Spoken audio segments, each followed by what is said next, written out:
Garotada, beleza, beleza, boa noite, boa noite. Que satisfação, assim, show de bola estar com vocês aqui agora nessa live no YouTube, nessa nossa reta final do Enamed, para a gente destruir e devorar esse assunto aqui, que é quente em provas, com certeza. As questões que cair, você que é aluno do RF Med, acertará todas elas, tá bom, pessoal? Então, assunto importante, assunto quente, taquiarritmias, tá? Questões show de bola, né? Nosso banco de questões é assim diversificado. As questões que estão lá são questões que você com certeza vai ler, vai entender, vai acertar e são essas questões que vão garantir a sua vaga no ano que vem na sua residência. Beleza, pessoal? Então, sem mais, vamos começar com a nossa aula sobre taquiarritmias. Quando a gente fala de taquiarritmias, não dá para pensar em outra coisa que não seja inicialmente fibrilação atrial. Beleza, pessoal? O que é importante a gente saber da fibrilação atrial, que é essa arritmia tão comum? Aliás, é a arritmia mais comum da humanidade, tá? Não sustentada.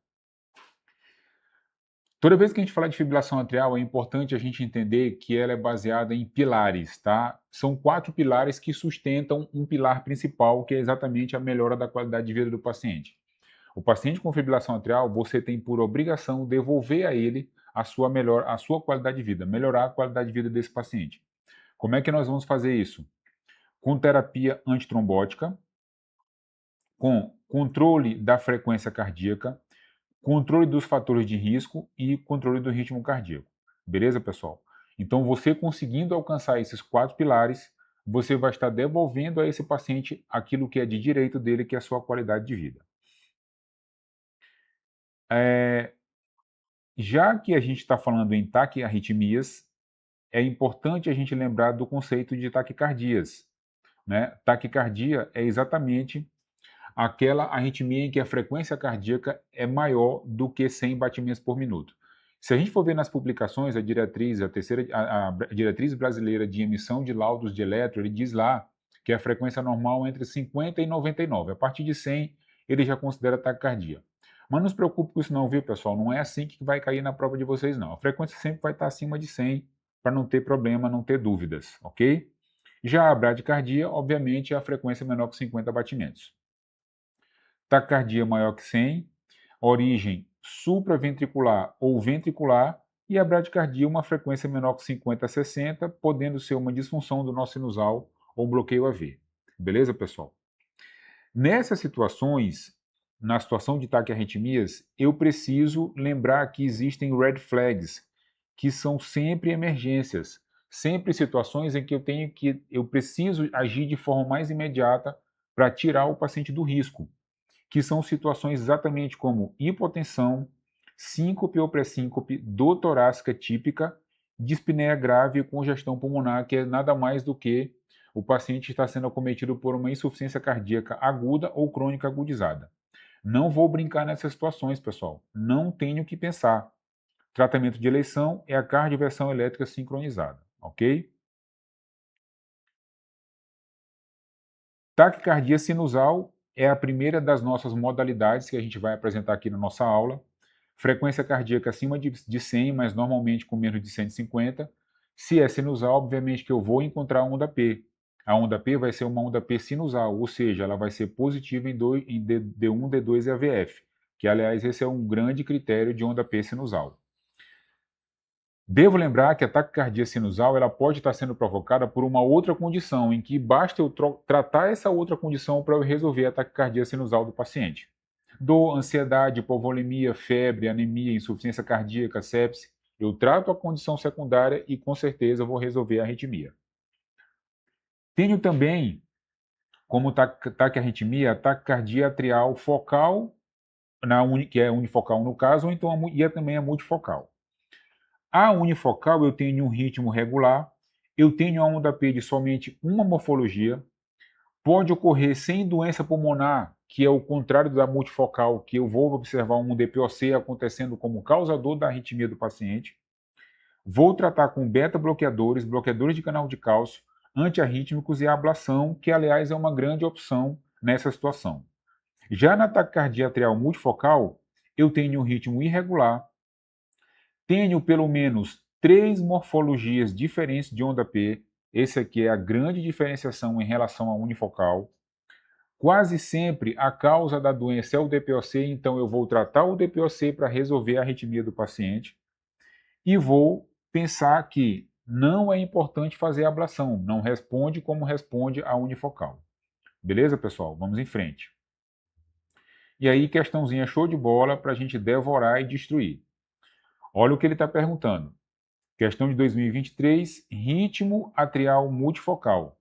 É caracterizado como... Pessoal, olha só, pegadinha de questão. A gente não está falando aqui em taquicardia atrial multifocal.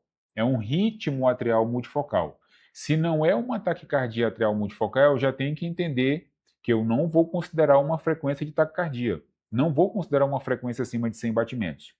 Sendo assim, eu já de cara elimino a primeira, porque ele está me dando aqui uma frequência superior. Mas vamos lá. Ritmo originado em focos atriais múltiplos? Sim, show de bola. Frequência cardíaca superior a 100? Não, não é uma taquicardia atrial multifocal. É um ritmo atrial multifocal. Então a letra A não serve mais para nós. Ritmo originado em focos atriais múltiplos? Show de bola. Com frequência cardíaca inferior a 100? Sim, não é uma taquicardia atrial multifocal. É um ritmo atrial multifocal. Por enquanto, tudo ok. Reconhecido eletrocardiograficamente pela presença de pelo menos 3 morfologias de ondas P e 3 diferentes intervalos PR. Show de bola, por enquanto essa aqui está sendo a correta. Ritmo originado em focos atriais múltiplos, primeiro critério ok. Com frequência cardíaca inferior a 40, acabamos de invalidar a letra C, porque aqui eu tenho uma BRAD. Não é uma BRAD nem um ataque, é um ritmo. Ritmo não originado em focos atriais múltiplos, não. Acabei de anular também a letra D, porque os ritmos são exatamente originados em focos atriais múltiplos. Só sobrou a letra B, que é exatamente a resposta correta. Opa, ele deu a letra A, mas não é não, viu, pessoal? Não é não. É letra B mesmo, tá? Porque ele diz aqui, ó, é uma frequência cardíaca inferior a 100. Ele não está falando de taquicardia atrial multifocal, não é, é um ritmo atrial multifocal, ok? Fibrilação atrial. Fibrilação atrial é um ritmo completamente irregular com ausência de onda P, certo? Então a gente costuma dizer até assim que a fibrilação atrial é uma arritmia irregularmente irregular, beleza? E eu não vejo onda P, é a característica mais importante juntamente com o ritmo irregular da fibrilação atrial. Mecanismo: múltiplos focos de reentrada atrial, ou seja, são os famosos focos de micro reentrada nas veias pulmonares que estão localizadas no átrio esquerdo. Já vale lembrar que a fibrilação atrial é uma arritmia de átrio esquerdo. Causas: hipertensão, valvopatias, insuficiência cardíaca, apneia do sono, álcool, tireotoxicose. Eu sempre vou observar fatores de risco relacionados para esse paciente portador de fibrilação atrial. Definição: paroxística. Dura menos de 7 dias e tem grande chance de reversão espontânea. A gente consegue ver isso aqui na prática realmente, viu, pessoal? Você recebe um paciente na emergência com uma fibrilação atrial, ele interna para ser submetido à cardioversão elétrica sincronizada no dia seguinte. Quando ele dorme, tem um sono tranquilo, diminui o estresse adrenérgico. No dia seguinte, quando você vai avaliar o paciente, o ritmo sinusal dele já está retomado, ou seja, se reverteu, se resolveu a arritmia, você aborta toda a missão, ok? E esse paciente recebe alta para casa. Persistente, dura mais que 7 dias e tem uma chance bem menor de reversão espontânea. Persistente de longa duração, dura mais que 1 ano, mas você ainda tem a intenção de devolver ao paciente o seu ritmo sinusal, o que não acontece na permanente. A fibrilação atrial é considerada permanente quando você, em conjunto com o paciente, com a equipe, todos em consenso, decidimos, todos nós, que não há mais possibilidade de você devolver ao paciente o seu ritmo sinusal, mas você tem ainda como obrigação de garantir qualidade de vida para esse paciente. Daqueles pilares, você vai excluir apenas o pilar devolução ao ritmo sinusal. Os outros pilares você vai manter, obviamente, ok? E pós-ablação, é o paciente que tem uma fibrilação atrial, é submetido à ablação, ele evolui tranquilo, sem sintomas, sem intercorrências, mas sempre em risco de ter uma recorrência da fibrilação atrial, ok? Lembrando aqui os 5 pilares, né, que são 4 mais um principal, que o principal é a melhora da qualidade de vida. E aí eu tenho a terapia antitrombótica com o pilar número 1, controle da frequência cardíaca, pilar número 2, controlar os fatores de risco com o pilar número 3 e controlar o ritmo cardíaco com o pilar como pilar número 4. Lembrando que este quarto pilar a gente desistiu lá na FA permanente. Fibrilação atrial ainda. Quais são os mecanismos, né, importantes de reentrada para a nossa fisiologia e que podem trazer complicações ao paciente. Essa situação de reentrada é que provoca todo o distúrbio atrial e que vai acabar provocando a formação de trombos que vão levar aos fenômenos tromboembólicos, e que o principal deles é exatamente o AVC. Garotada, olha só, os acidentes vasculares encefálicos provocados pela fibrilação atrial são desastrosos, são catastróficos, realmente tiram a autonomia do paciente. Mas ele pode também sofrer com sintomas de baixo débito, insuficiência cardíaca, dispneia e fadiga, por exemplo. E aqui, como eu estou falando em fenômenos tromboembólicos, em formação de trombos e êmbolos, eu tenho exatamente a tríade de Virchow, que me dá estase atrial, lesão endotelial e hipercoagulabilidade, e aqui vai ocorrer a formação do trombo, que eu vou encontrar exatamente lá no apêndice atrial esquerdo. O famoso CARE da fibrilação atrial, né? Vou tratar as comorbidades, vou anticoagular o paciente, vou ter preocupação em reduzir os sintomas do paciente, né? São exatamente controlar os fatores de risco, e vou acompanhar esse paciente ao longo do tempo, ok? Comorbidades. Pesquisar fatores precipitantes, álcool, tireotoxicose, drogas ilícitas, né? Vou fazer o ecocardiograma desse paciente porque eu preciso entender qual o grau de alteração estrutural desse coração que pode estar dificultando o tratamento da fibrilação atrial do paciente. Gestão precoce deve ser priorizada, aplicada a todos os pacientes com fibrilação atrial. O que é gestão precoce? Pessoal, olha só. Os pilares, você tem que oferecer ao paciente esses pilares de forma mais precoce possível. Por quê? Porque, assim como na grande maioria das doenças, tempo de fibrilação atrial é ouro, tá? Tempo é ouro. A gente precisa controlar o paciente de forma precoce para que eu devolva mais precocemente a qualidade de vida a esse paciente. Controlar a hipertensão, diabetes, com metformina inibidores SGLT2, por exemplo, obesidade, como meta inicial, deve-se traçar pelo menos 10% de perda de peso. Resolver a apneia do sono, resolver o sedentarismo, resolver a ingestão de álcool, ou seja, você está gerenciando os fatores de risco do paciente para devolver a qualidade de vida a ele. Anticoagulação. Quais são os pacientes que têm alto risco trombótico? São exatamente os pacientes portadores de FA valvar e os pacientes portadores de um CHA-DISVA de pelo menos 2, tá? E quais são os portadores de FA valvar? São exatamente aqueles portadores que têm uma fibrilação atrial e que, associado a essa condição, eles têm também uma estenose mitral que pode ser moderada ou grave, ou então eles têm uma prótese valvar, beleza? Score CHA-DISVA maior ou igual a 2 são pacientes de alto risco tromboembólico que também merecem ser, precisam ser, necessitam e devem ser anticoagulados. O nosso famoso score CHA-DISVA é importante situação, importante ferramenta de tomada de decisão para eu entender qual o paciente que vai merecer anticoagulação a longo prazo, tá? Insuficiência cardíaca me dá 1 ponto, hipertensão me dá 1 ponto, idade acima de 75 anos é exatamente o A, me dá 2 pontos, diabetes 1 ponto, AVC, AIT e TEP me dão mais 2 pontos, não só o TEP, mas como outros fenômenos tromboembólicos também. Doença vascular, como infarto, doenças arteriais, me dão somente 1 ponto, e a idade menor que 74, mas entre 65 e 74 me dá 1 ponto também.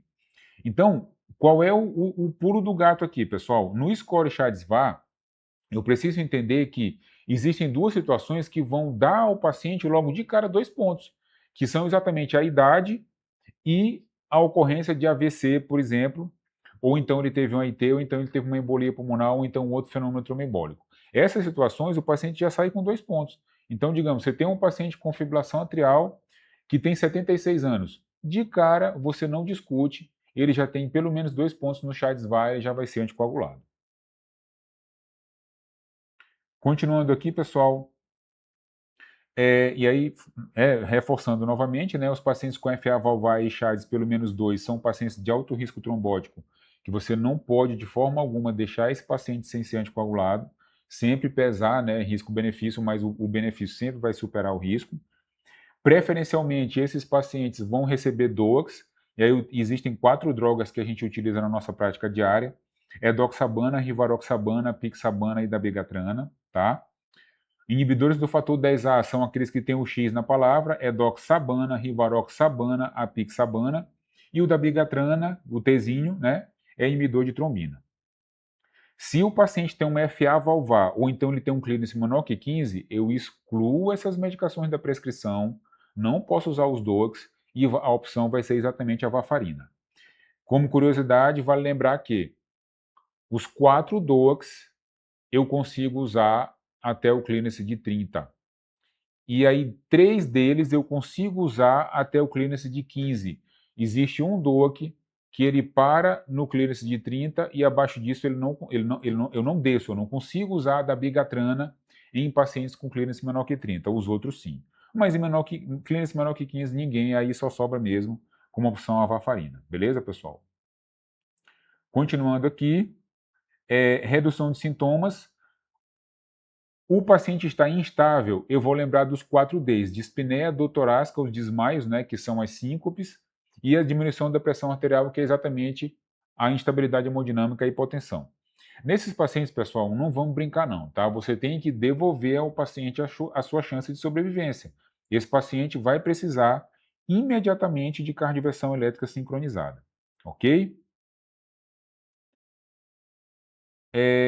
No paciente estável, onde eu não tenho essas situações dos 4 Ds, eu não tenho essa urgência de fazer a cardioversão elétrica sincronizada, mas sim de controle de frequência como meta inicial, com beta-bloqueadores ou bloqueadores de canal de cálcio, que pode ser o verapamil e o tiazeno. Nossa prática diária, pessoal, o que sobra mesmo são os beta-bloqueadores e é exatamente aquilo que mais facilmente vai ser cobrado de vocês nas questões.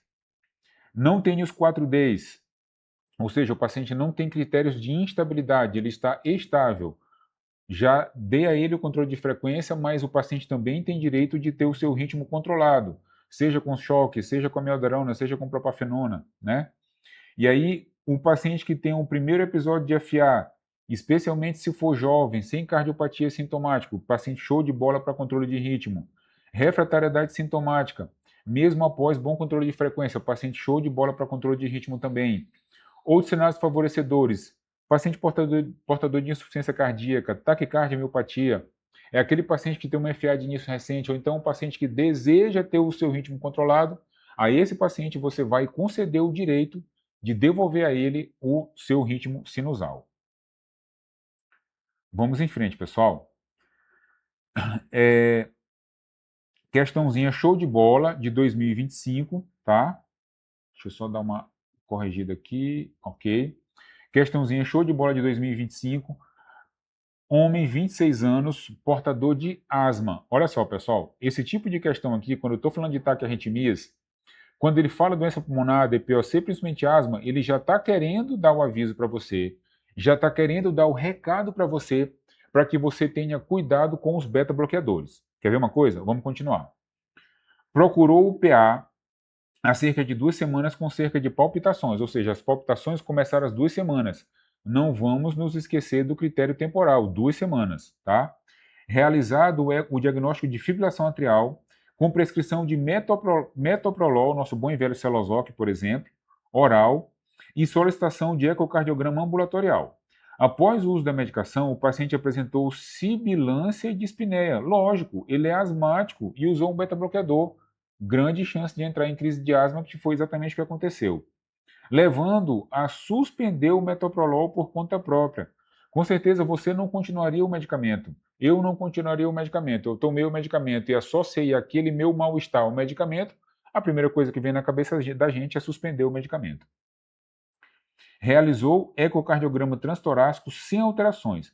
Pessoal, olha só. Informação importantíssima. Isso aqui, ó, ecocardiograma, toda vez que numa questão de taquiarritmias vier essa dica, ele quer colocar, o examinador quer colocar na sua cabeça quer colocar no seu raciocínio, quer colocar em uma das assertivas e fazer você marcar propafenona. Muito cuidado, porque ele pode estar querendo que você marque certo, mas também ele pode estar querendo pregar em você uma pegadinha. Mas lembra, guarda essa informação. Ecocardiograma normal, sem alterações estruturais, não vamos nos esquecer da propafenona. Sem dor torácica, dispneia ou alterações da consciência no período. Sinais vitais, frequência cardíaca 136, frequência respiratória normal 16, pressão arterial 130 por 80, show de bola, normal, temperatura normal. Ausculta cardíaca com bolhas arrítmicas, lógico, ele está em fibrilação atrial, sem sopros. Ausculta pulmonar com murmúrio vesicular presente bilateralmente, sem ruídos adventícios, ou seja, o paciente não está fazendo congestão, significa dizer que ele está, de certa forma, estável. Olha só, ele tem frequência respiratória normal, não tem dispneia, não tem alteração do nível de consciência, não tem hipotensão, não tem congestão, o paciente está estável, tá? E um eletro com ritmo de fibrilação atrial com frequência ventricular de 142 batimentos por minuto. Assinale a alternativa que apresenta a melhor opção terapêutica a ser utilizada naquele momento. Ele quer o que você vai fazer naquele momento. É beta-bloqueador? Não, não é beta-bloqueador. O paciente chegou, né? Estava 2 semanas aí com queixa de palpitações, é asmático, você fez o beta-bloqueador e ele que não estava em crise de asma entrou em crise de asma, então não tem por que fazer beta-bloqueador novamente. Cardioversão elétrica sincronizada? Não, pessoal, esse paciente está estável. Não há indicação nesse momento de se fazer cardioversão elétrica sincronizada. Este recurso é para o paciente instável. Propafenona, olha o que eu falei, ele nos trouxe bem aqui um ecocardiograma sem alterações. Ele quer que você marque a propafenona, mas você que é aluno RF Med, na reta final do ENAMED, não vai marcar a propafenona. Por quê? Porque naquele momento, o que o examinador quer que você raciocine? O examinador, o redator da questão lá na banca, ele quer que você marque verapamil. Por que ele quer que você marque verapamil? Porque ele quer a conduta imediata, naquele momento. Se você marcar propafenona, não está errado? Não, não está errado. Você vai conseguir controlar a frequência cardíaca, controlar a resposta do ventricular do paciente? Sim, você vai. Mas você vai fornecer, oferecer, conceder ao paciente o risco dele ter o seu ritmo revertido a ele que está em 2 semanas com palpitações, já ter um trombo formado no apêndice atrial esquerdo, você reverter o ritmo desse paciente ao ritmo sinusal e ele fazer um AVC. Então, nessa situação, eu não vou me preocupar inicialmente em controle de ritmo, mas sim controle de frequência. Então, resposta correta, letra D. Ok? 58 anos, tabagista, sem antecedentes cardiovasculares, olha só, dica importante, sem antecedentes cardiovasculares, apresentou fibrilação atrial aguda de alta resposta ventricular. A avaliação cardíaca não demonstrou alterações estruturais significativas. Mais uma vez, ele deu a dica, show de bola, do paciente que não tem alterações estruturais significativas. O que é isso aqui?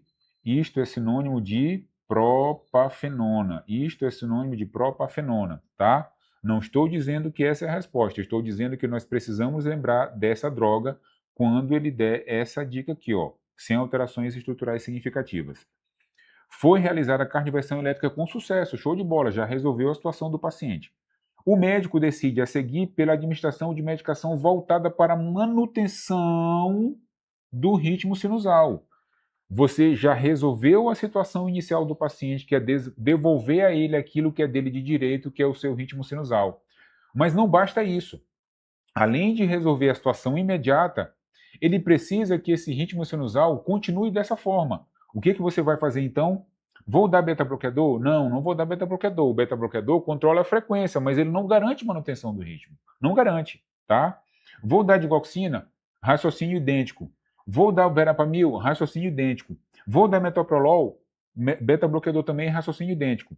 Só sobrou propafenona. Aí sim, você devolveu ao paciente com choque, com a cardioversão elétrica sincronizada, o seu ritmo sinusal, e agora você vai garantir que isso se mantenha, que o seu ritmo não se perca, que ele não volte a fazer uma fibrilação atrial, exatamente com a propafenona, que é a resposta correta dessa questão que você acabou de devorar para garantir a sua vaga lá no ano que vem. Ok, pessoal? Opa, aqui voltando. Mulher, 54 anos, já acabou mostrando a questão aqui, mas vamos discutir então. Mulher, 54 anos, sem antecedentes cardiovasculares, dado importante, ele não colocou isso aqui à toa. Por que ele está dizendo isso? Porque muito provavelmente o CHADS dela vai ser zero. Muito provavelmente o CHADS dela vai ser zero, tá? O SHA2, DS2 VAR. Procura o PS com queixa de palpitações a 18 horas, critério temporal importante, acompanhada de ortopneia e dispneia aos pequenos esforços. Será que ela não está fazendo um quadro de IC aguda, apesar de não ter antecedentes cardiovasculares? Vamos guardar esse raciocínio porque é um raciocínio importante. Apresenta pulso rápido e irregular. Olha só, pessoal, até que prova o contrário, isso aqui é fibrilação atrial, beleza? Uma PA tendendo a queda, está 90 por 68, está de boa ainda, mas está tendendo a queda. Entregou a questão para nós agora. Estertores nas bases pulmonares, tá? Tá congesta, tá fazendo um quadro de IC aguda, insuficiência cardíaca aguda. Antes de se tentar a reversão elétrica ou medicamentosa da arritmia, o que seja, é indicada a administração de, acabamos apertando aqui sem querer, rivaroxabana. Qual é o raciocínio dessa questão aqui, pessoal? Olha só. Vamos lá. Quais são os pilares da fibrilação atrial? Ele já deu um pilar aqui. Ele está dizendo que o paciente vai ser revertido ao seu ritmo sinusal. Eu tenho que lembrar de um outro pilar tão importante quanto esse aqui, que é a anticoagulação. Vou fazer enoxaparina profilática? Não, não vou fazer profilaxia. A profilaxia, nesse momento, não me interessa. Eu não quero fazer profilaxia de fenômenos tromboembólicos. Eu quero tratar fenômenos tromboembólicos.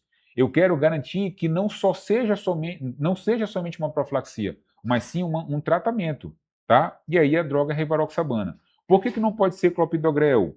Por que não pode ser AS? Por que não pode ser a combinação das duas drogas? Essas medicações me fazem antiagregação plaquetária. Elas não me fazem anticoagulação.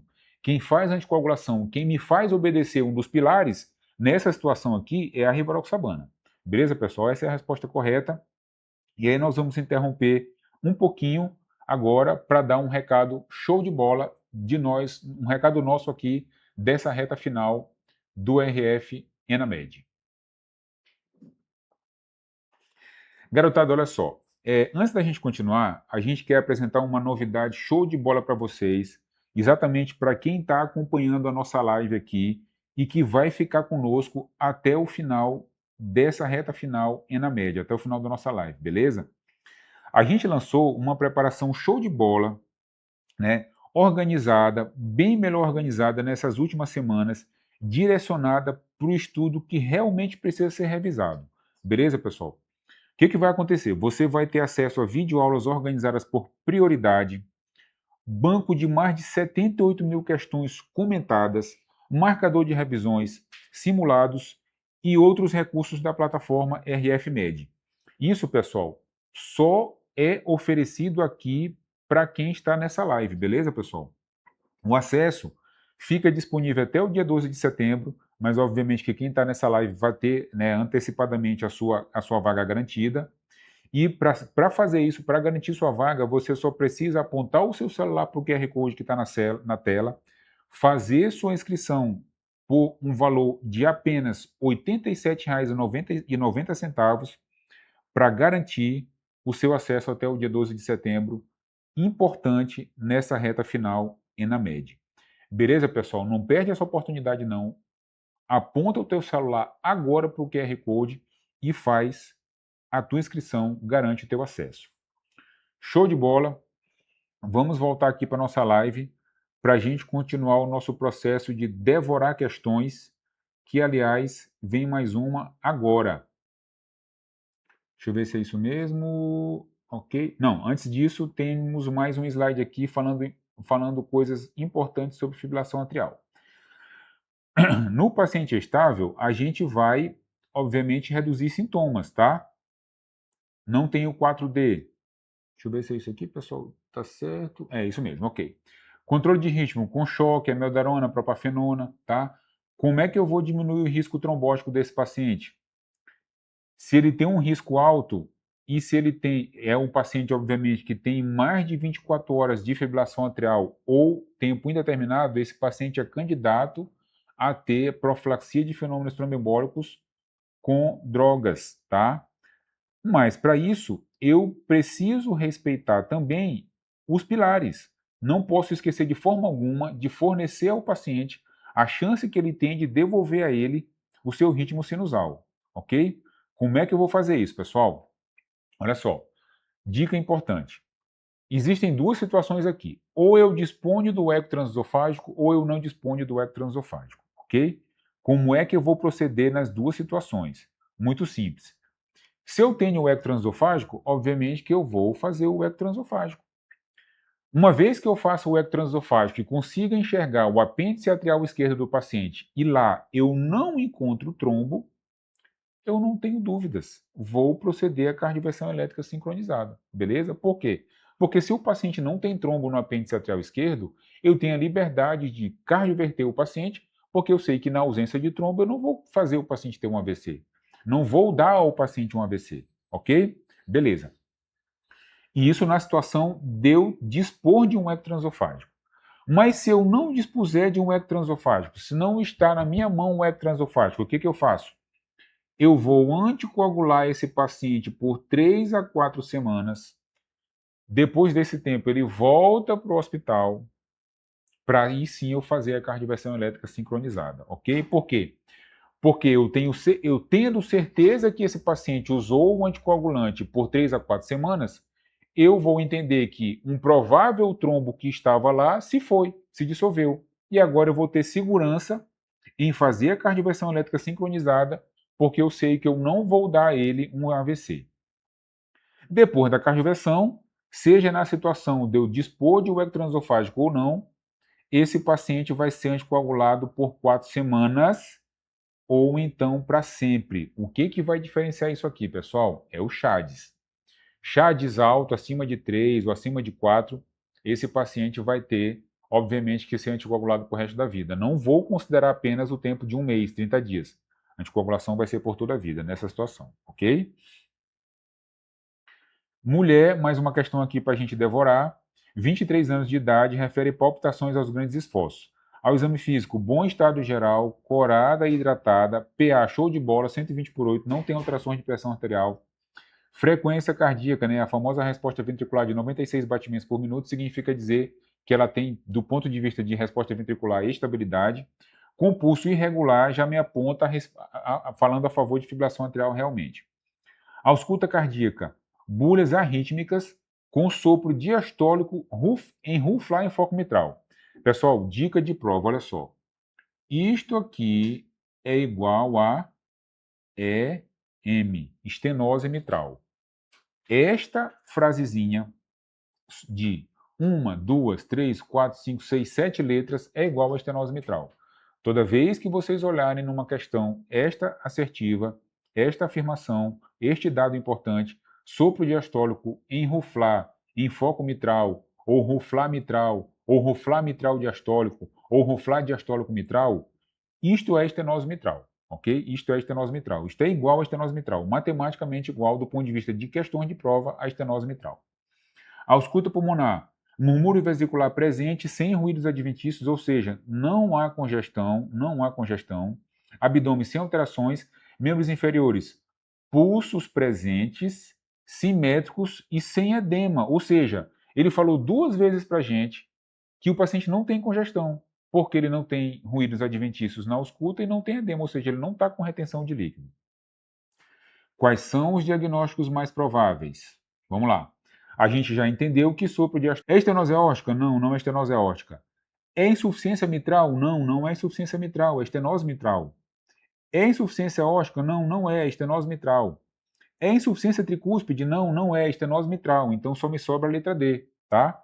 Que, aliás, a letra D está correta 2 vezes, porque eu tenho a estenose valval mitral e tenho a fibrilação atrial, que é o que me dá, né, exatamente os dados a respeito do ritmo do paciente que estão aqui na questão. Beleza? Vamos em frente, confirmando realmente que a letra D é a resposta correta para você marcar correr e comemorar que no ano que vem a vaga é sua, com certeza, porque você é aluno do RF Med e é só aqui que você vai ter esse presente.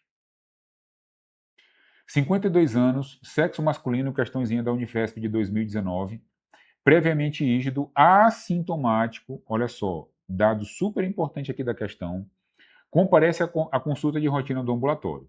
Ao exame físico, chama atenção sopro, mais uma vez, sopro enruflar diastólico 3/6 cruzes, no foco mitral e ritmo cardíaco irregular.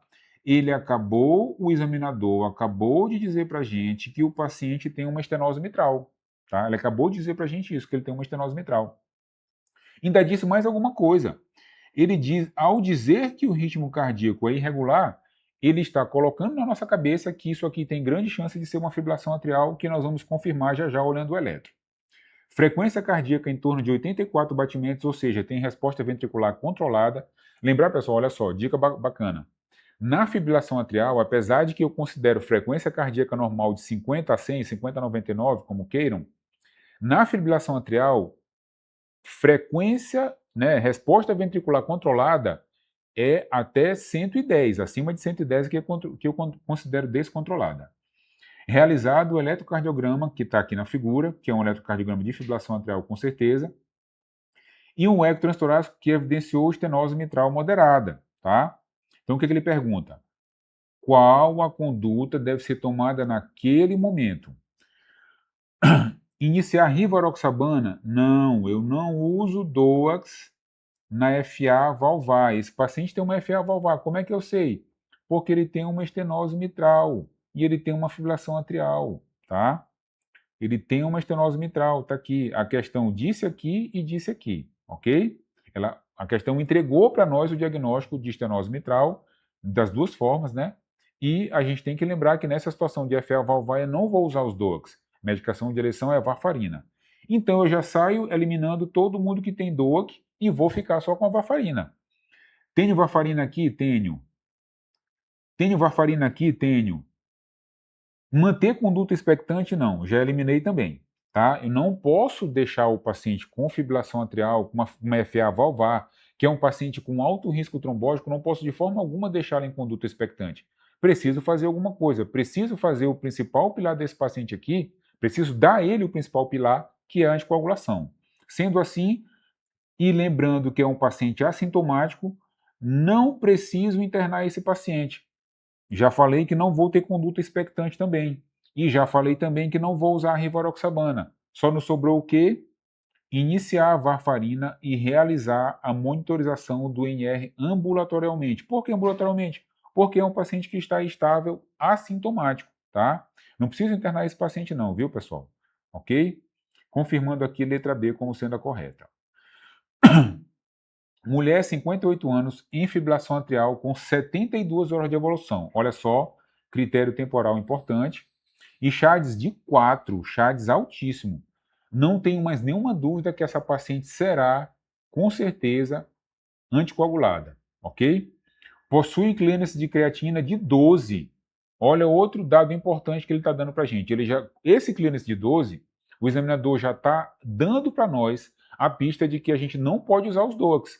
É um clearance muito baixo, é um clearance menor que 15. Não posso usar DOACs. Não posso usar dabigatrana, rivaroxabana, edoxabana, pixabana, não posso usar nenhum dos quatro. Só vai me sobrar a boa e velha W, que é a varfarina, ok? A conduta mais adequada nesta paciente, neste momento, é o quê? Ecocardiograma transesofágico e, na ausência de trombo, cardioversão elétrica e anticoagulação com varfarina, até aqui tudo ok. Vou fazer o eco, não tem trombo, vou cardioverter e vou usar a varfarina, mas a falha da questão que anulou a assertiva é exatamente aqui, ó. Não vou usar a anticoagulação por somente 4 semanas, pessoal. Essa paciente tem um CHADS de 4 pontos, é um CHADS alto. Essa paciente vai merecer anticoagulação por resto da vida. Acabei de anular a letra A. Anticoagulação prévia por 3 semanas, ok. Caso eu não tenha o eco transesofágico, show de bola, questão bonita, viu, pessoal? Questão show de bola mesmo, ok? Beleza? Cardioversão elétrica e anticoagulação com varfarina por toda a vida. Acabamos de destruir a letra B porque ela que é correta. Ok, pessoal? É exatamente isso aqui que eu vou fazer no paciente. Anticoagulação por 3 semanas, porque eu não tenho eco transesofágico. O paciente volta para o hospital para fazer a cardioversão e continua com anticoagulação com varfarina por toda a vida. Por que varfarina? Porque tem um clearance menor que 12. Por que por toda a vida? Porque tem 4 pontos no CHAD. Paciente com alto risco trombótico. Não posso deixar de oferecer a esse paciente proteção contra AVC, proteção contra a isquemia mesentérica, proteção contra a oclusão arterial aguda de membros inferiores, proteção contra a oclusão arterial aguda de membros superiores, isquemia de baço, isquemia hepática. Não posso, não tenho esse direito. O meu dever é anticoagular o paciente para o resto da vida. Anticoagulação prévia por 3 semanas na impossibilidade de eco transesofágico, cardioversão elétrica e anticoagulação com varfarina, até aí tudo ok, mas bem aqui a questão foi estragada e anulada. Letra C não serve para nós. Eco transesofágico e na ausência de trombo, cardioversão elétrica e anticoagulação com DOAC. Bem aqui a questão foi estragada, não serve mais para nós. Resposta correta, letra B. Flutter. A fibrilação atrial é uma arritmia de átrio esquerdo em que eu vejo o mecanismo de micro-reentrada nas veias pulmonares. O flutter é uma arritmia de átrio direito em que eu vejo macro-reentrada no istmo cavo tricuspídeo. Beleza, pessoal? Fibrilação atrial, átrio esquerdo, micro-reentrada nas veias pulmonares. Flutter, átrio direito, macro-reentrada no istmo cavo tricuspídeo. O ECG clássico, esse aqui, são as ondas F serrilhadas, né, que é o Sol, né, a serrinha lá, né, que é o Sawtooth, mais facilmente olhada nas derivações 2, 3 e F. Frequência atrial de 300, com uma resposta ventricular de 150, caso eu tenha o mais comum, que é uma condução exatamente 2 para 1. Pessoal, o que quer dizer isso aqui? Olha só. Vamos lá. O átrio está lá super rápido, girando a 300 batimentos por minuto. Só que o NOAV, muito espertamente, sabe que se ele deixar passar todos os pulsos elétricos, ele vai, né, o paciente vai sofrer, vai trazer alguma condição grave para o paciente. Então, o que o NOAV faz? De cada 2 pulsos que passam no átrio, ele bloqueia um e deixa passar o outro. Por isso que a frequência atrial é 300 e a resposta ventricular é 150. 2 giros atriais correspondem a apenas um pulso que desce para o ventrículo, porque é exatamente esse pulso elétrico que o NOAV deixa passar e bloqueia o outro. Só que isso pode acontecer de outras formas. Pode acontecer 3 para 1, pode acontecer 4 para 1 e pode acontecer de forma variável. 3 para 1, o átrio gira 3 vezes, o pulso elétrico atrial acontece 3 vezes, o nó do AV filtra 2 e deixa passar 1. 4 para 1, o átrio gira 4 vezes, o nó do AV filtra 3 e deixa passar 1. Isso é para que a frequência ventricular, a resposta ventricular não seja tão alta, porque isso vai deixar, obviamente, o paciente em risco. Existe a situação da condução AV variável. Hora 3 para 1, hora 4 para 1, hora 2 para 1. Beleza, pessoal? Assunto bem bacana, flutter atrial, viu? Aliás, tá que a arritmia é um assunto apaixonante. Show de bola, viu? Show de bola demais. Clínica. Palpitações, dispneia, tontura, dor torácica, instabilidade e choque. Beleza, pessoal? Olha só. O flutter é uma arritmia muito bacana, show de bola, responde muito bem à cardioversão. A taxa de fracasso é muito baixa, viu? Vou usar 200 joules como cardioversão, da mesma forma como eu faço na fibrilação atrial também, no paciente instável, obviamente. No paciente estável, vou controlar a frequência com as mesmas drogas, beta-bloqueador, bloqueador de canal de cálcio, lembrando que a nossa predileção é pelo beta-bloqueador. Avaliar reversão elétrica ou farmacológica, butilida a gente não usa não, viu, garotada? É a amiodarona mesmo. Anticoagular, se o paciente tem mais de 24 horas de arritmia, ou então tem um alto risco trombótico, que é exatamente o famoso CHA-2 maior ou igual a 2. Vamos oferecer ao paciente uma ferramenta com taxa de sucesso muito maior do que 90%, para dar a esse paciente o seu critério de cura, que é exatamente a ablação. Garotada, olha só, flutter é igual a ablação. Flutter é igual a ablação, não esqueçam disso, ok? 2022, Unicamp, mais uma questão saborosa para a gente devorar. 62 anos, procura atendimento médico com queixa de tontura e dispneia. Ó, já tem alguns critérios aqui de instabilidade há 2 horas, ok? Hipertenso, diabético tipo 2, em uso de losartana, anlodipina e metformina. Frequência cardíaca, 152 batimentos por minuto, que a gente chama de resposta ventricular, no caso. Frequência respiratória, 28 incursões respiratórias por minuto. Uma pressão tendendo à queda, né? 96 por 62.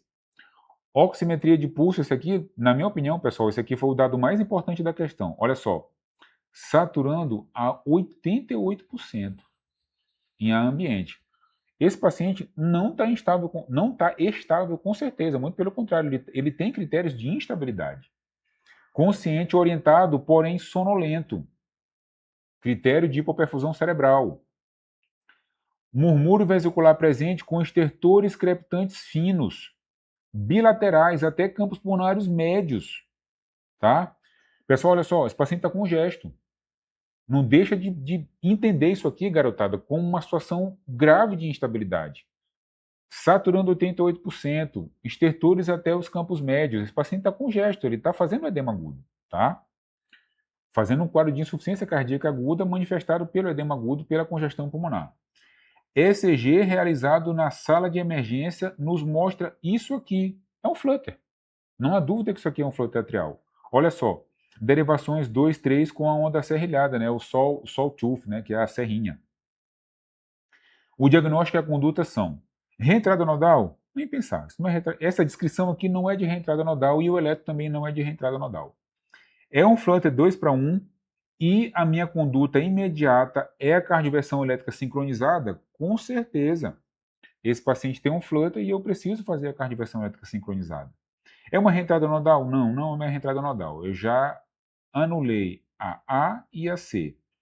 É um flutter 2 para 1? Sim, mas vou fazer beta-bloqueador? Não, não vou fazer beta-bloqueador. Isso vai ser até feito, mas nesse momento eu não posso dispor desse tempo. O que eu preciso usar é exatamente a cardioversão. Ok, pessoal? A resposta correta é exatamente essa. 65 anos, hipertenso com histórico de infarto agudo do miocárdio há 3 anos, é admitido no PS com palpitações, tonturas e sudorese há cerca de 2 horas.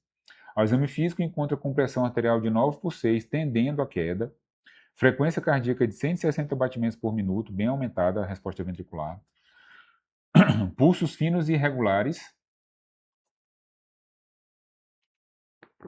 frequência respiratória de 20. A ausculta cardíaca revela ritmo irregular sem sopros.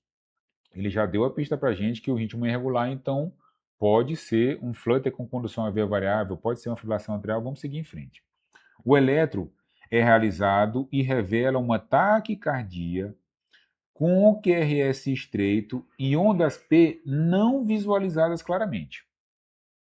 Excelente. Ele já disse para nós que não há presença de ondas P. Variabilidade na amplitude dos intervalos RR, sem onda F típica em dente de serra. Se não tem onda F típica em dente de serra, provavelmente não é um flutter, tá? Não é um flutter. E ele disse que as ondas P não são visualizadas claramente. Pode ser uma fibrilação atrial? Pode ser uma fibrilação atrial. Vamos lá. Então, o que eu vou fazer? Vou fazer adenosina? Não, não vou fazer adenosina. Vou fazer cardioversão elétrica sincronizada? Vamos guardar isso aqui, porque pode ser uma situação que pode se considerar. Vou administrar a amiodarona intravenosa? Não é o que eu quero agora. Vou administrar verapamil intravenoso? Sim. Será que é essa a questão correta? Não, não é. É cardioversão elétrica sincronizada. Vamos entender, pessoal, por que ele utilizou a cardioversão elétrica sincronizada. Olha só. A chave da questão é exatamente isso bem aqui, ó. Ele tem uma pressão arterial que está tendendo à queda, tá? Além disso, ele tem pulsos finos e irregulares, ou seja, esse paciente já tem critérios de hipoperfusão. Não vou esperar, não tenho tempo. Tempo é uma coisa preciosa nesse momento que eu não tenho. Então, vou proceder exatamente à taquicardia. Vou proceder exatamente à cardioversão elétrica sincronizada para a reversão da taquicardia, ok? Taquicardia supraventricular, assunto show de bola também, tá? Mecanismos: 70% das situações reentrada nodal, 30% Wolff, que é a via acessória, ok? QRS estreito irregular, tá? Clínica: palpitações súbitas com frequências entre 150 e 220, a resposta ventricular é aumentada mesmo, viu, pessoal? Com dor e desconforto, ok? No paciente estável, qual é a minha sequência de resolução do problema do paciente? Qual é a minha sequência de tratamento? Manobra vagal, posso usar valsalva, posso usar compressão do seio carotídeo, posso induzir reflexo de vômito, posso tomar água gelada, posso colocar o rosto do paciente no balde de água gelada. Todas essas são manobras vagais que, né, num paciente estável, eu posso utilizar para tentar a reversão da arritmia.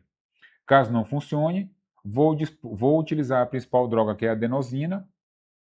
Posso também ter beta-bloqueadores, bloqueadores de canal de cálcio. E no final das contas, caso recorrência, a ablação vai ser o tratamento definitivo.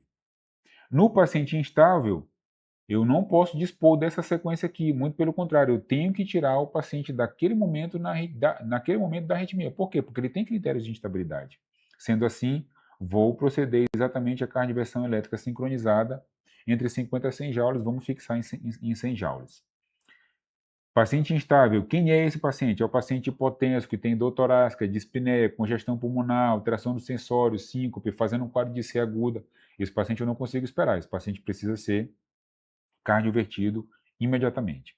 E pós-cardioversão vai ser avaliado para ablação. Mulher, 28 anos, sem antecedentes patológicos. Questão da Unifesp de 2022 deu para gente uma dica de presente, pessoal. Quando você tem uma questão de taquiarritmias em que ele começa assim, uma mulher jovem, e é impressionante, pessoal, como até a idade eles gostam de repetir. Geralmente fica entre 27, 29 a 30 anos. Essa aqui é 28, tá? Ele já deu a questão para a gente e ele quer que a gente lembre nessa situação aqui da questão e em outras que porventura apareçam de forma semelhante a essa.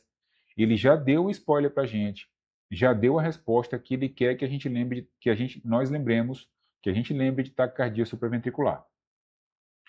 Sem outros sintomas associados a 1 hora.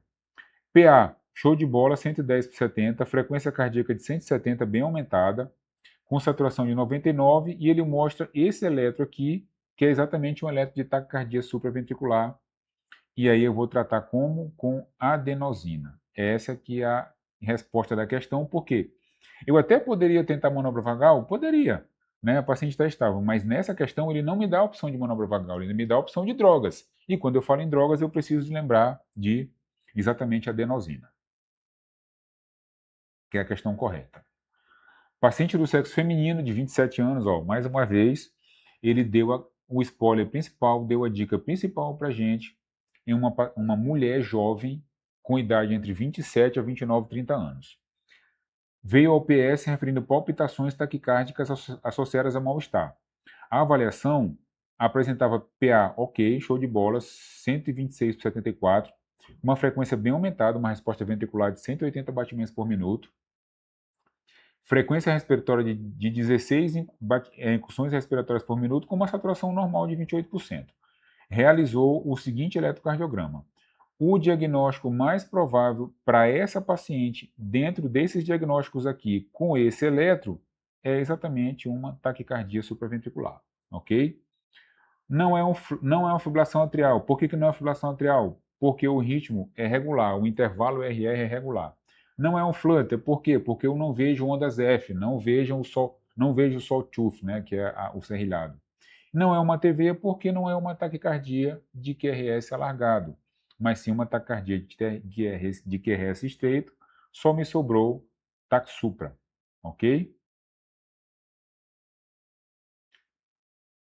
Ainda na TAC supra, falando de via acessória, pré-excitação ventricular é exatamente aquele eletro onde eu vou ver onda delta, PR curto, QRS alargado e alterações de repolarização. Aliás, pessoal, esses são os 4 critérios da pré-excitação, que é o Wolff, né?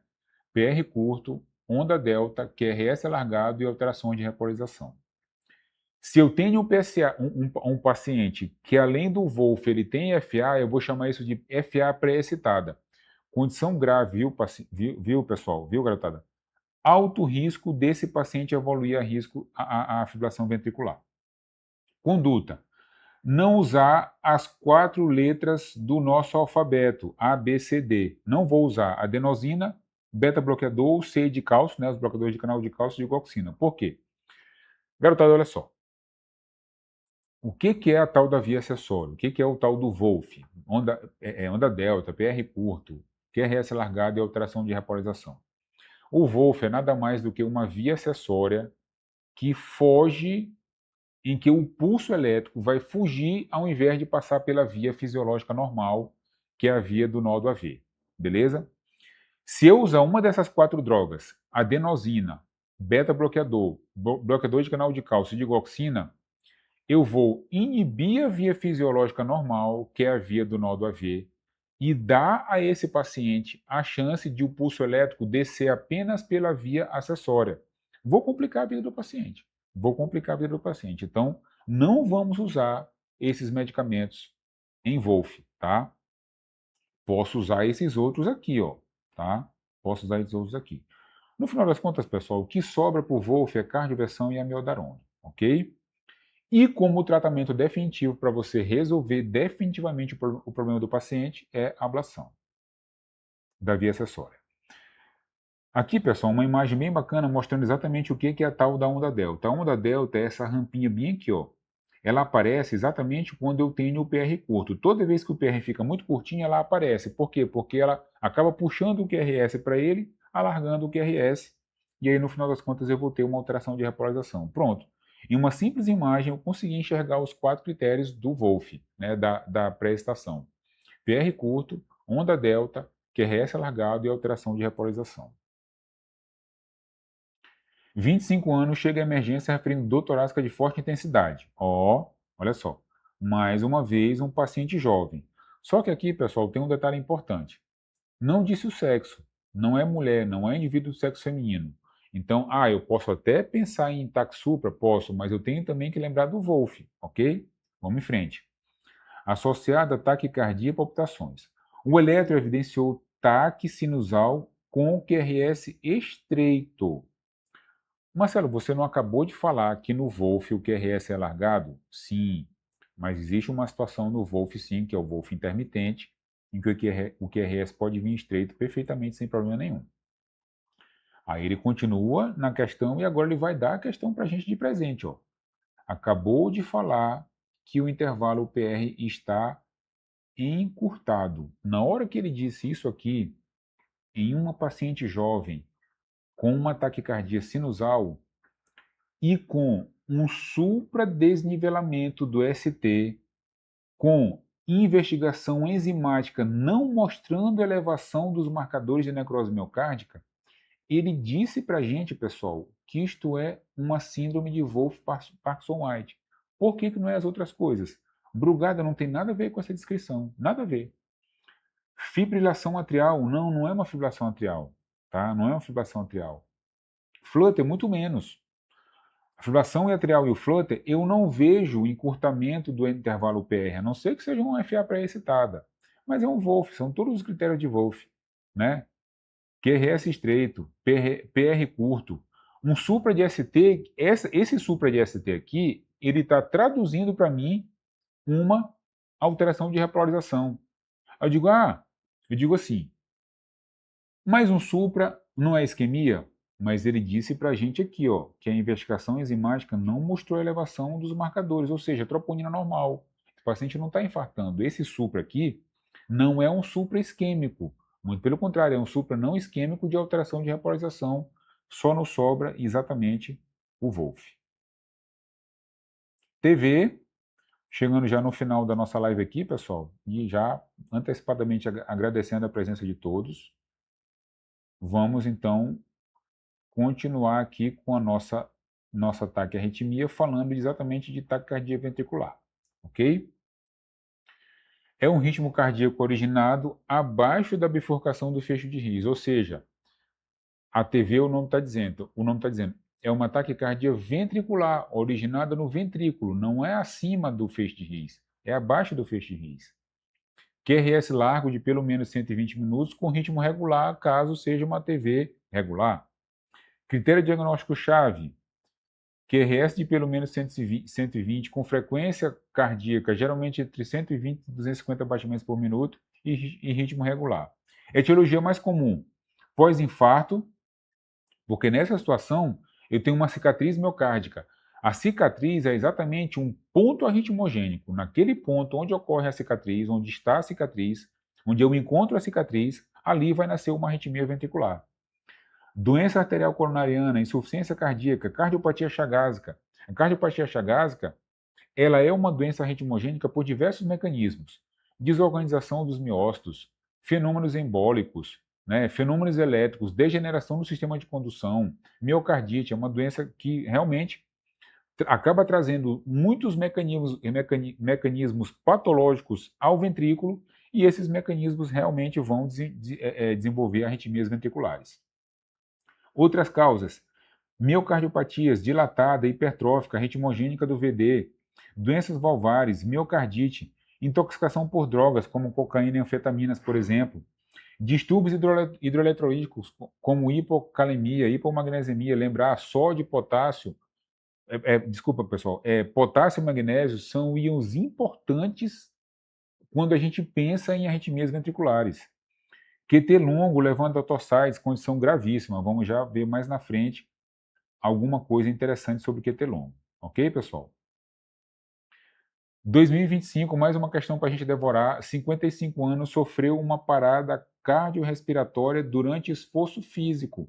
Condição grave, viu, pessoal? Vamos ficar atento para essa questão aqui. Após o atendimento inicial, o eletrocardiograma mostra fibrilação ventricular. O paciente está em FV. FV é ritmo de parada, o paciente está em parada cardíaca. Como é que nós vamos conduzir esse paciente? Vamos já ver a questão para acertar com certeza. Qual a causa mais provável dessa parada? Miocardite? Não, não vamos pensar em miocardite agora, tá? Infarto agudo do miocárdio levando a isquemia miocárdica severa e arritmias malignas? Sim, provavelmente essa aqui é a questão correta. Vamos seguir. Tamponamento cardíaco causando colapso hemodinâmico por compressão do coração? O tamponamento cardíaco faz colapso hemodinâmico faz, mas ele não faz o paciente parar durante o esforço. Não faz, até porque o paciente tamponado ele não vai conseguir nem aguentar fazer o esforço. Não vai suportar esforço. Dissecção aguda de aorta resultando em tamponamento e colapso circulatório, mesmo raciocínio da anterior. Síndrome do QT longo, predispondo a taquiarritmia polimórfica. O QT longo pode fazer uma taquicardia polimórfica, mas nessa questão aqui, pessoal, ele quer que você marque exatamente a letra B, que é um infarto agudo do miocárdio levando a isquemia miocárdica severa e arritmias malignas, ok?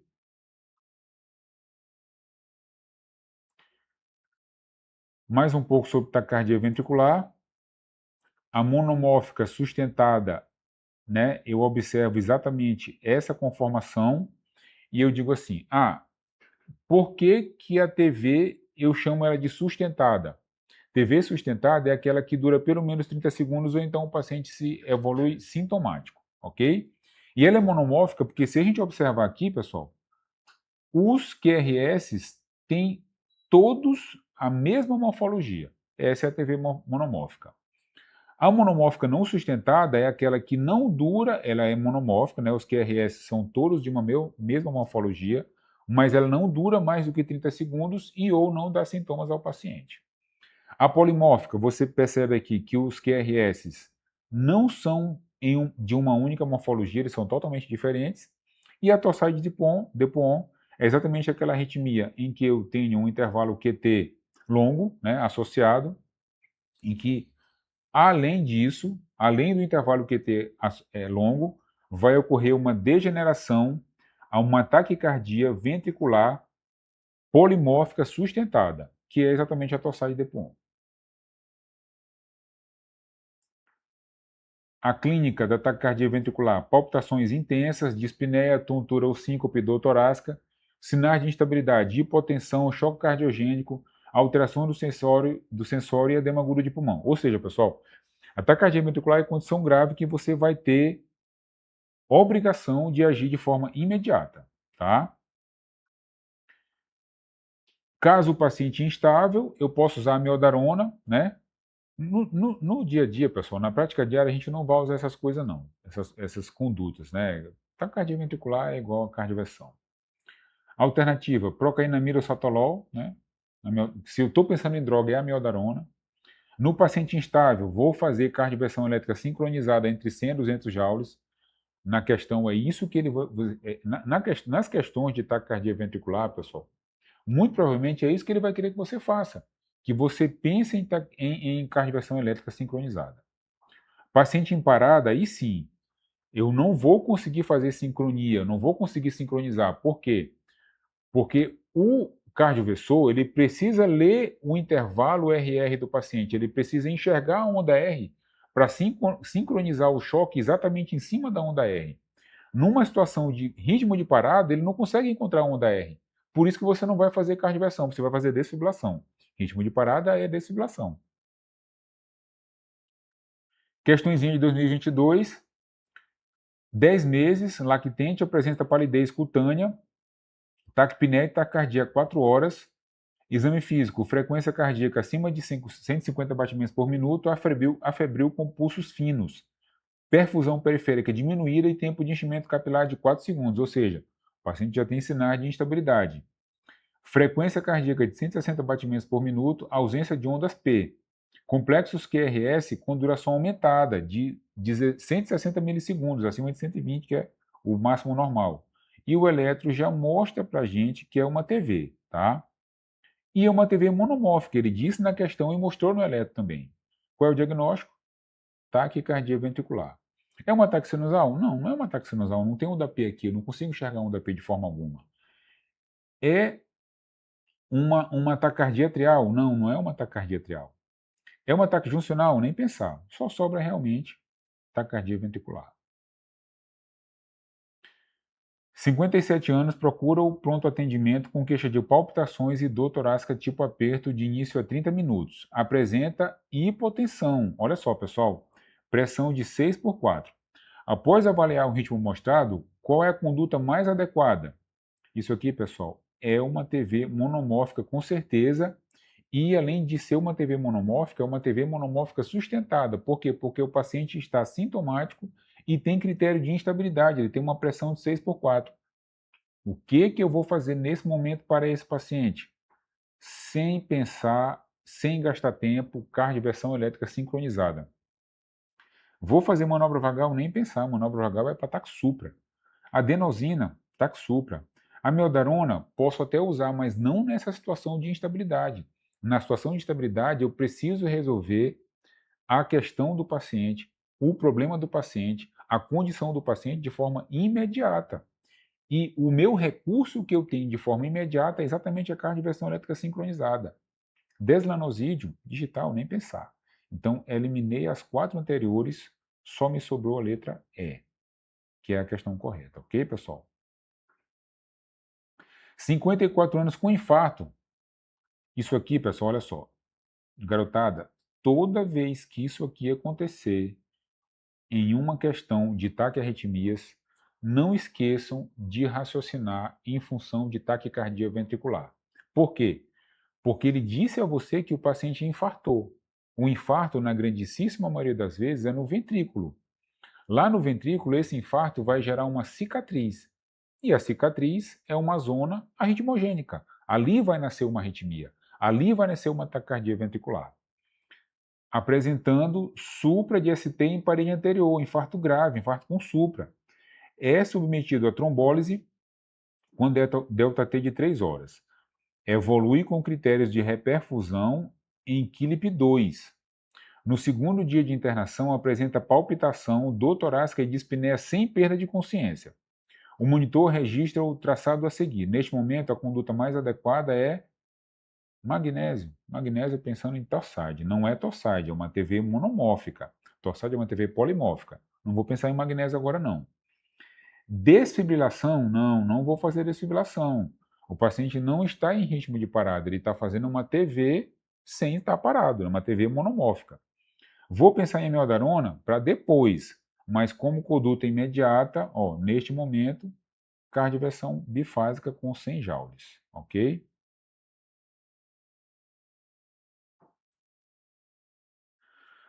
Torsade de Puon, sempre investigar QT longo, né? O paciente que usa drogas, né, antipsicóticos, medicamentos como antipsicóticos, macrolídeos, quinolona, amiodarona, tem, né, um universo infinito, aí, uma gama infinita de medicamentos que podem provocar QT longo e o QT longo levar a torsade-de-Puon. Distúrbios hidroeletrolíticos, hipocalemia, hipomagnesemia, hipocalcemia, todos eles podem cursar com QT longo e, consequentemente, torsade-de-Puon. Conduta. Sulfato de magnésio, mesmo se o magnésio estiver normal, 2 gramas lento. Fazer overdrive, né, aumento da frequência do marca-passo, quando tem QT curto. No caso de instabilidade hemodinâmica, desfibrilação. Por que eu não faço cardioversão no QT longo? Porque o QT longo ele não vai me trazer uma arritmia, um ataque à arritmia em que o aparelho cardioversor, o monitor, vai enxergar a onda R. Ele não vai conseguir enxergar a onda R. Não é uma TV em que uma taquicardia ventricular em que eu consiga observar onde está a onda R, porque é uma TV polimórfica, tá? Torsade-de-Puon é ritmo de parada, eu preciso desfibrilar o paciente. Após, algumas vezes ritmo de parada, né? 55 anos, foi hospitalizada com insuficiência cardíaca, tendo evoluído para parada cardíaca, tá? Exames laboratoriais iniciais indicaram potássio de 3, está baixo. Magnésio de 1,2, está baixo. E creatinina de 0,8, está normal. O eletrocardiograma reproduzido abaixo mostra o ritmo inicial. É uma torsade-de-Puon, é uma TV polimórfica sustentada. Com base nas informações, assinale a alternativa que contempla o tratamento apropriado para a paciente. Choque sincronizado? Não, pessoal. Torção de pontas, torsade-de-Puon, o aparelho não consegue enxergar a onda da R. Então você não vai sincronizar. Você não vai dar um choque sincronizado. Não é uma cardioversão. É uma desfibrilação, é um ritmo de parada, tá? Então, onde eu observar a palavra sincronizado, eu já elimino a assertiva. Vou eliminar a A e vou eliminar a B. Essas duas não servem mais para a gente. Choque não sincronizado e choque sincronizado? Sim, é isso. A C e a D, por enquanto, estão servindo para nós. Reposição de magnésio? Vou fazer magnésio. Droga show de bola na torsade-de-Puon. Mas vou fazer furosemida? Não, não vou fazer furosemida, pessoal. Esse paciente pode até precisar de furosemida depois, mas agora não. Nesse momento, o que ele precisa, além do choque, é o magnésio, tá? É isso que eu vou precisar para reverter a arritmia do paciente, salvar a vida do paciente, ok? Pessoal, finalizando a nossa live aqui agora, tá? A gente quer agradecer muito a vocês, lembrar da nossa super condição. Não esqueçam do nosso QR Code, não esqueçam de se inscrever na nossa super condição, apenas R$ 87,90, com acesso até o dia 12 de setembro, tá? E é esse convite que a gente quer deixar para vocês. Não esqueçam, dado importante, condição importante, só para quem está na live, agora aqui conosco, filmar o nosso QR Code, aponta o teu celular para o nosso QR Code, faz a tua inscrição, apenas R$ 87,90, com acesso até o dia 12 de setembro, show de bola, banco de questões, né, importantes para essa reta final do ENAMED, para que você, que é aluno do RF-MED, não deixe de acertar as questões. Lembrar sempre, pessoal, que o nosso objetivo aqui, obviamente, além de fazer você acertar questões, é você fechar a prova. A gente está dando, nós do RF-MED, estamos dando a você as ferramentas para você ter condições de gabaritar a prova. Esse é o nosso objetivo principal. Esse é o nosso objetivo primordial. Essa é a nossa meta. Nós queremos comemorar com você no ano que vem a prova gabaritada, a prova fechada. E para isso, o primeiro passo é você apontar o seu celular para o QR Code, fazer a sua inscrição e garantir o seu acesso até o dia 12 de setembro. Beleza, pessoal? Muito obrigado por você que ficou conosco aqui até agora. A gente se vê no próximo momento, numa próxima live. Até a próxima.